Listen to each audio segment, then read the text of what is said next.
शुक्लां ब्रह्मविचारसारपरमाद्यां जगद्व्यापिनीं वीणापुस्तकधारिणीमभयदां जाड्यान्धकारापहां हस्ते स्फाटिकमालिकां विदधतीं पद्मासने संस्थितां वन्दे तां परमेश्वरीं भगवतीं बुद्धिप्रदां शारदाम्।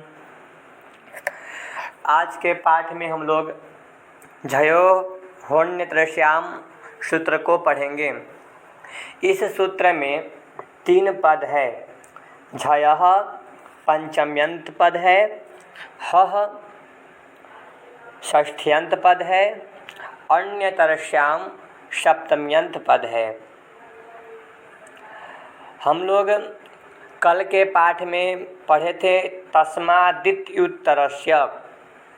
क्या कहता है? पंचमी निर्देशेन विधीयमानं कार्यं वर्णांतरेण अव्यवहितस्य परस्य ज्ञेयम्।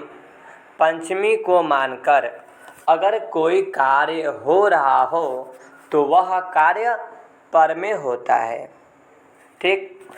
अब इस सूत्र से हमें ये जानना है कि कहीं भी सूत्र में अगर पंचम्यंत पद दिखलाई पड़े तो जिस पद में पंचम्यंत लगा होगा उस पद का जो अर्थ होगा उससे परे कार्य होगा। ठीक।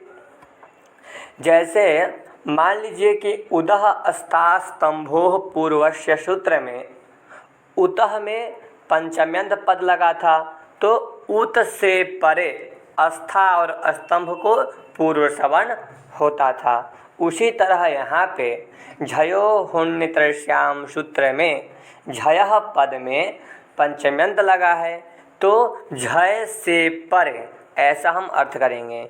को जो भी कार्य होगा वह झय प्रत्याहार से परे होगा। ठीक। अब अगला क्या है? हः। हः क्या है? तो हः में षष्ठ्यंत पद लगा हुआ है। षष्ठ्यंत पद लगने के कारण षष्ठी स्थानीय योगा से यहाँ पे स्थाने का निवृत्ति चलाएगा। सूत्र किसी भी सूत्र के कोई पद में अगर षष्ठ्यंत विभक्ति लगा होता है तो उसी के स्थान पे कार्य होता है। यहाँ पे ह के में षष्ठी लगा हुआ है तो ह के स्थान पे होगा। तो अर्थ क्या हुआ? झय प्रत्याहार से परे हकार के स्थान पर। अन्यतरश्याम का मतलब क्या होता है? अन्यतरश्याम का मतलब होता है विकल्प से। ठीक। पाणिनि जी विकल्प को बताने के लिए कई शब्दों का प्रयोग किए हैं। कहीं कहीं आपको वा दिखने को मिलेगा, कहीं कहीं बहुलम का मतलब होता है विकल्प से, कहीं कहीं विभाषा का मतलब होता है विकल्प से, तो कहीं कहीं किसी ऋषि का नाम ले लेते हैं। शाकल्यस्य, स्फोटायनस्य ऐसे करके ले लेते हैं। तो यहाँ पे अन्यतरश्याम का अर्थ क्या है? विकल्प से। इस सूत्र में अनुस्वारस्य ययि पर सवर्णः सूत्र से सवर्ण का अनुवृत्ति आता है जो कि प्रथमांत पद है। और उदः अस्तास्तंभोः पूर्वस्य इस सूत्र से इसमें उदः अस्तास्तंभोः पूर्वस्य पद का अनुवृत्ति आता है जो कि षष्ठ्यंत पद है। ठीक। तो इस तरह वृत्ति पूर्ण होता है। झयः परस्य हस्य वा पूर्व सवर्णः।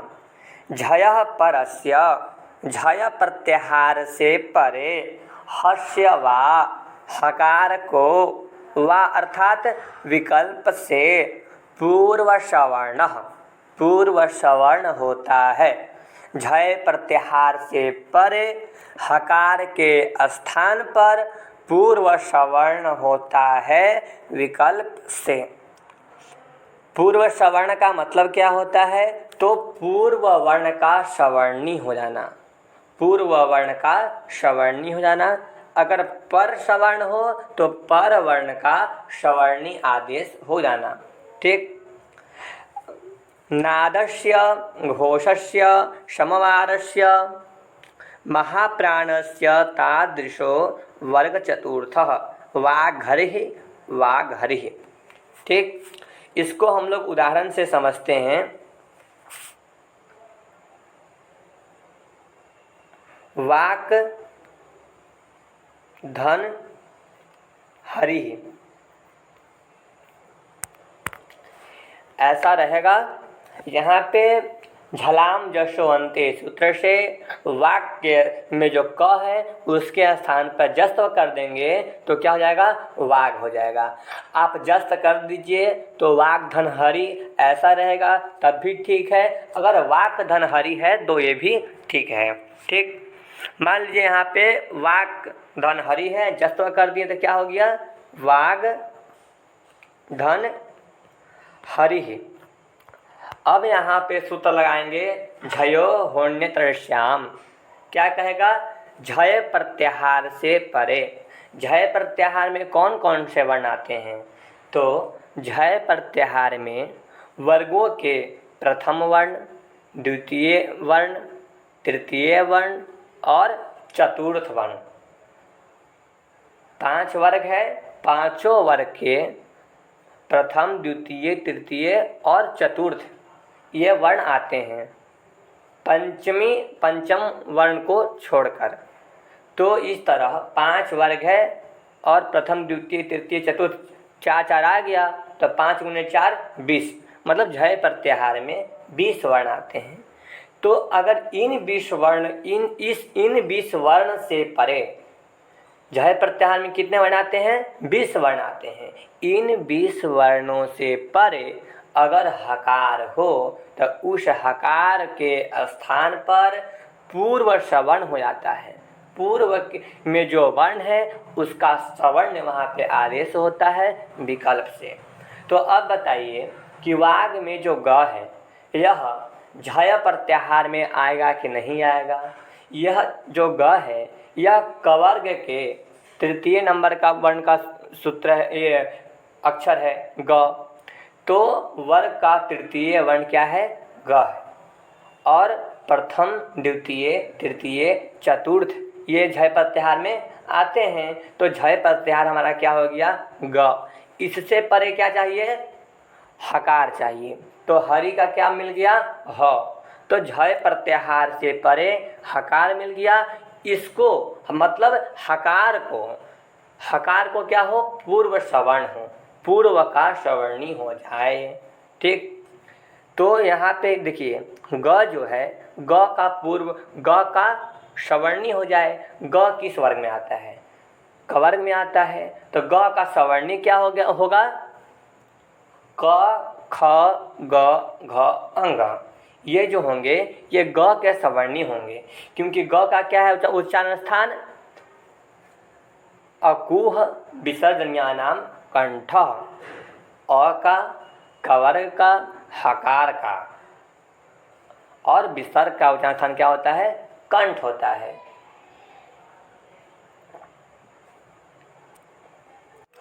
तो ग का क्या है, कंठ उच्चारण स्थान है। तो और कवर्ग में जितने वर्ण आते हैं सभी का कंठ होगा, तो कंठ है, मतलब ग का कंठ है। इसके सवर्णी ये 5 वर्ण प्राप्त हुए। ठीक, तो और ह का क्या है, अब ह का मिलाएंगे, क्योंकि ह के स्थान पे करना है तो ह का मिलाएंगे। ह का जिसके साथ तुल्यता मिलेगा, समानता मिलेगा, उसको ह के स्थान पे आदेश करेंगे। तो जब ह का मिलाएंगे हम उच्चारण स्थान, तो ह का हो जाएगा क्या, ह का भी कंठ ही हो जाएगा। अकुह विसर्जन्यानाम कंठ, अकार कवर्ग, हकार और विसर्ग, तो ह का भी कंठ है। तो अब ह के स्थान पर, ह का क्या है, कंठ है, ह के स्थान पे पूर्व सवर्ण करना है। पूर्व सवर्ण जब करेंगे तो ग के सवर्ण 5 है और पांचों का कंठ है। तो ये बताइए कि ह एक है, इसके स्थान पर पूर्व सवर्ण करना है। पूर्व सवर्ण भी कोई एक वर्ण ही होगा, तो यहाँ पे पांचों की प्राप्ति होगी, पांचों का कंठ मिल रहा है। ह का कंठ तो मिल ही रहा है, कवर्ग, पूरे कवर्ग का क्या मिल रहा है, कंठ मिल रहा है। तो अब क ख ग घ अंग, इन पांचों में से कौन सा वर्ण करें। तो जब हम स्थानकृत मिलाएंगे तो कार्य नहीं चलेगा। तो अब हम क्या मिलाते हैं, अब हम आभ्यंतर प्रयत्न मिलाते हैं। आभ्यंतर प्रयत्न जब मिलाएंगे तो ह का आभ्यंतर प्रयत्न क्या होगा? शल उष्माणः। सल प्रत्याहार में जितने वर्ण आते हैं उनका क्या होता है? उष्म संज्ञा होता है। श श श ह। तो ह सल प्रत्याहार में आएगा तो इसको उष्म वर्ण कहेंगे, उष्म संज्ञा होगा। उष्म वर्णों का क्या प्रयत्न होता है? तो उष्म वर्णों का ईषद विवृतम उष्मणाम, ईषद विवृत आभ्यंतर प्रयत्न होता है। तो ह का क्या हो गया? ईषद विवृत हो गया। और ग का आभ्यंतर प्रयत्न क्या होगा? तो कालयो मावशाणा स्पर्शाः, क से लेकर प फ ब भ म के म तक इनका क्या होता है? स्पर्श। ये क्या कहते हैं? स्पर्श वर्ण कहलाते हैं। तो स्पर्श वर्ण कहलाते हैं और स्पर्श वर्णों का क्या होता है? अस्पृष्ट प्रयत्न होता है। तत्र अस्पृष्ट प्रयत्नम स्पर्शाणाम, स्पर्श वर्णों का अस्पृष्ट प्रयत्न होता है। तो ग का अस्पृष्ट है और ह का क्या है? ईषद विपरीत है।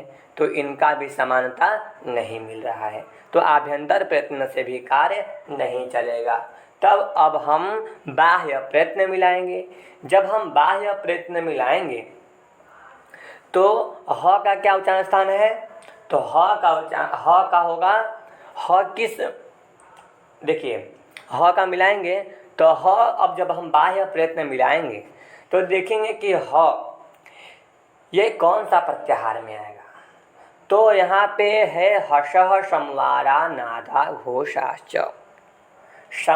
हस प्रत्याहार में जितने वर्ण आते हैं उनका संवार, नाद और घोष बाह्य प्रयत्न होता है। तो हर्ष प्रत्याहार में पहला वर्ण ही है ह। तो ह का क्या हो जाएगा बाह्य प्रयत्न? संवार, नाद, घोष। संवार, नाद और घोष। ह का बाह्य प्रयत्न क्या हुआ? संवार, नाद, घोष। एक वर्ण के 4 बाह्य प्रयत्न होते हैं। तो संवार, नाद, घोष 3 हो गया। फिर वर्गाणाम प्रथम तृतीय पंचमा षट् प्राणाः, वर्गाणाम द्वितीय चतुर्थौ षट् महाप्राणाः। वर्गों के द्वितीय वर्ण, चतुर्थ वर्ण और सल प्रत्याहार में जितने वर्ण आते हैं उनका क्या होता है? महाप्राण होता है। तो सल प्रत्याहार श श श और ह। तो इस तरह ह का क्या हो जाएगा? ह का महाप्राण हो जाएगा। तो संवार, नाद, घोष और महाप्राण। ठीक। तो ह का संवार, नाद, घोष और महाप्राण। अब देखना है कि वाग, धन, हरि, वाग में जो ग है उसका बाह्य प्रयत्न, उसका पूर्व सवर्णिमन कौन कौन से हैं? क, ख, ग, घ, अंग। ठीक, इतने हैं। तो ये ग का पूर्व सवर्णी है। ग के सवर्णी क्या है? क, ख, ग, घ, अंग। इनमें से किसी वर्ण को आदेश करना है। तो अब देखेंगे कि इन 5 वर्णों में से किसका संवार, नाद, घोष और महाप्राण ये चारों बाह्य प्रयत्न मिल रहे हैं। ठीक। तो सबसे पहले वर्गाणाम प्रथम, तृतीय और पंचम, वर्गों के प्रथम वर्ण, तृतीय वर्ण और पंचम वर्ण, अर्थात कौन कौन सा वर्ण? ये क, वर्गों के प्रथम, वर्गों के तृतीय और वर्गों के पंचम, इनका क्या होता है? इनका अल्प प्राण होता है। तो सबसे पहले तो ये हट जाएंगे क्योंकि इनका अल्प प्राण है और ह का क्या है? ह का मतलब ह का महाप्राण है, तो ये हट जाएंगे। फिर ग हट जाएंगे और क हट जाएंगे क्योंकि इनका क्या है? अल्प प्राण है। महाप्राण वाले वर्ण कौन कौन सा है? एक है ख और एक क्या है? घ। अब इस तरह हमें ये हुआ कि ख का क्या है? बाह्य प्रयत्न ख का और घ इनका क्या है? महाप्राण है। ख भी महाप्राण है और घ भी महाप्राण है क्योंकि द्वितीय वर्ग के द्वितीय वर्ण और चतुर्थ वर्ण है। तो इस तरह ख और घ ये 2 महाप्राण वाले हैं। अब देखेंगे कि ख का बाह्य प्रयत्न क्या है? तो ख का बाह्य प्रयत्न है खरो विवारा श्वासा अघोषाश्च। विवार, श्वास और अघोष। तो ख का बाह्य प्रयत्न है विवार, श्वास, अघोष।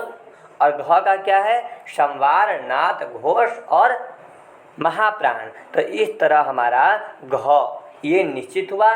ख का बाह्य प्रयत्न नहीं मिलने के कारण हम इसको भी यहाँ से हटा देंगे। जब जब हट जाएगा तो क्या बच गया? घ। तो ह वर्ण का भी संवार, नाद, घोष और महाप्राण का है। और ये जो घ है इसका भी संवार, नाद, घोष और महाप्राण है। इस तरह निश्चित हुआ कि ह के स्थान पर कौन सा वर्ण होगा? ग का पूर्व सवर्णी कौन सा वर्ण होगा? तो घ होगा। तो हरि को मिटाकर अब यहाँ पर क्या कर देंगे? घ रि। ठीक। अब इसको जब आपस में मिला देंगे तो क्या बन जाएगा? वा ग घ रि, वाग घरी है। ऐसा प्रयोग बनेगा। जब एक पक्ष में झयो होने तरश्याम सूत्र से पूर्व सवर्ण नहीं होगा, ह को घ नहीं होगा तो ह का ह ही रह जाएगा। इस तरह हमारा फिर रूप बनेगा कौन सा? वा ग ह रि, वाग हरि ही। जब पूर्व सवर्ण नहीं होगा तो वाग हरि बनेगा, और जब पूर्व सवर्ण हो जाएगा तो वाग घरी ही। ऐसा दो रूप बनेंगे।